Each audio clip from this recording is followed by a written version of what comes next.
네, 두 번째 시간으로 단절되진 않는데요.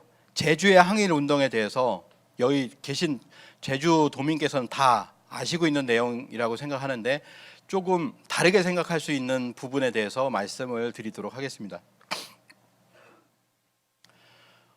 제주 항일 기념관을 가니까 거기에 이렇게 전부 다 이렇게 사진이 있더라고요. 사진이 없는 분은 무궁화로 이렇게 처리를 했는데 세 보니까 200분이 계세요. 그리고 이제 새로 서훈이 올라간 분이 또 한 분 계셔서 201분이다 이렇게 해설사 분께서 말씀을 해주셨습니다.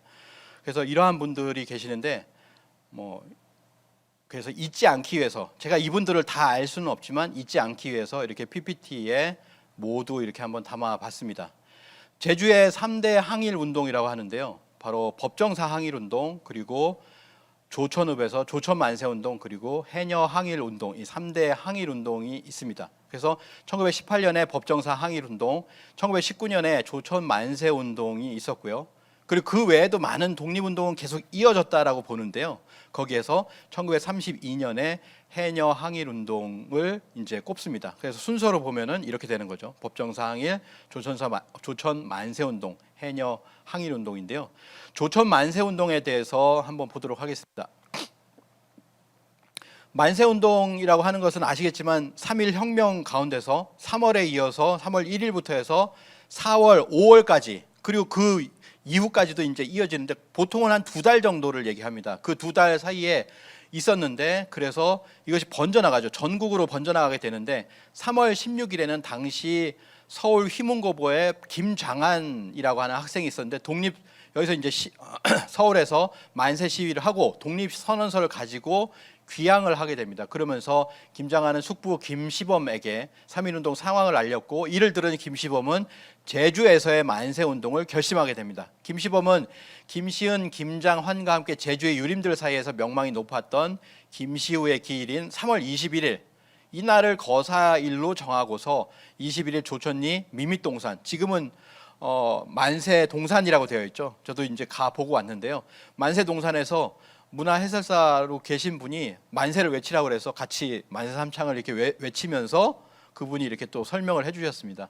그래서 조천리 미밋동산에서 독립선언식을 거행한 후에 만세 시위 행진을 하였으며 이후 3월 24일까지 4번에 걸쳐서 지속적으로 만세운동을 전개했다라고 합니다. 그래서 조천 만세운동은 1차는 미밋동산에서 2차에서 4차는 군중들을 동원할 수 있는 조천 장터를 이용해서 항일 만세 시위를 전개하여 제주인들에게 민족의식을 깨우치고 제주 지역에 벌어지는 항일운동의 모태가 되었다라고 항일 전시관에 이렇게 써 있습니다.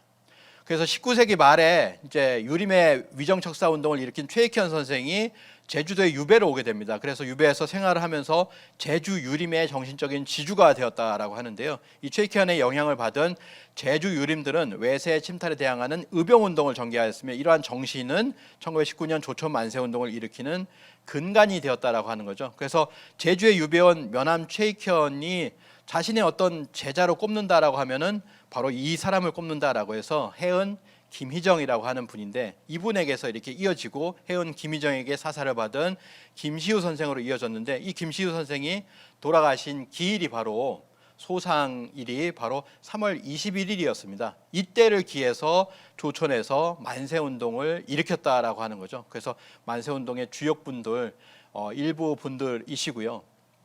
그리고 그 만세운동을 처음으로 그 고등학생의 신분으로서 서울에 있다가 제주도로 이렇게 독립선언서를 가지고 오시고 그리고 제주에서 또 만세운동에 참여를 하신 분이 이제 김장한 선생의 생가터에도 이 제주도에는 이렇게 기념으로 써 있는 게 굉장히 많더라고요. 근데 이제 김장한 선생의 생가터다 이렇게 써 있습니다.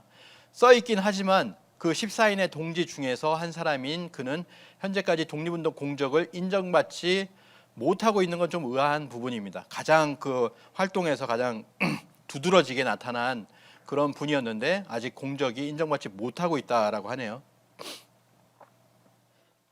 이런 분들이 이게 많은 것으로 생각되는데요. 처음에 참여를 했던 14분 중에서 가장 먼저 이렇게 돌아가셨던 분이 백응선 선생인데요. 이 백응선 선생의 비석에는 백응선과 함께했던 조천 독립 만세운동을 주도한 13명의 동지 이름이 적혀 있고 이것은 그 은밀한 곳에 비석이 있었기 때문에 일제 헌병들이 찾지를 못했다라고 합니다. 거기에 보면 연면이 있거든요. 저는 연면에 있는 것이 굉장히 좀 뭐 와닿았는데 단군 기원을 단기라고 하잖아요. 근데 여기는 단기라고 쓰지 않고 단군이라고 했습니다. 그냥 단군 4500 515년 이렇게 돼 있는데 임술년이니까 1922년이죠. 1922년에 이제 단군이라고 했습니다. 단군에 대한 의식이 살아 있었을 때다라고 이렇게 생각을 합니다.